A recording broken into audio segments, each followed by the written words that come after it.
Hi everyone, in this video I will show you how to use Slido for beginners. So as you sign in, you will be directed here on their dashboard. So here on my Slidos, you can create your Slido. You can run polls and Q&A in your browser. Simply press on it, and here you can set the start date and the end date. Now you can put a name on this, then click on create Slido. Now you have your Slido. You can add here interactions. Simply press on add. Here you can add a Q&A and you will have polls here. Now go back to home.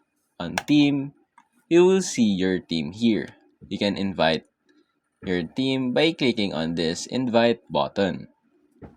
Next is the analytics. You can see here the overview of your Slido's questions and poll votes.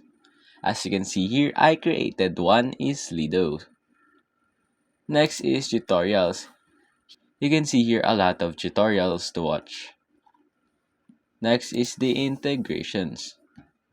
Now here you can put Slido from the slides without switching applications. So basically you can automatically launch Slido from your slides without switching applications. And that's basically it.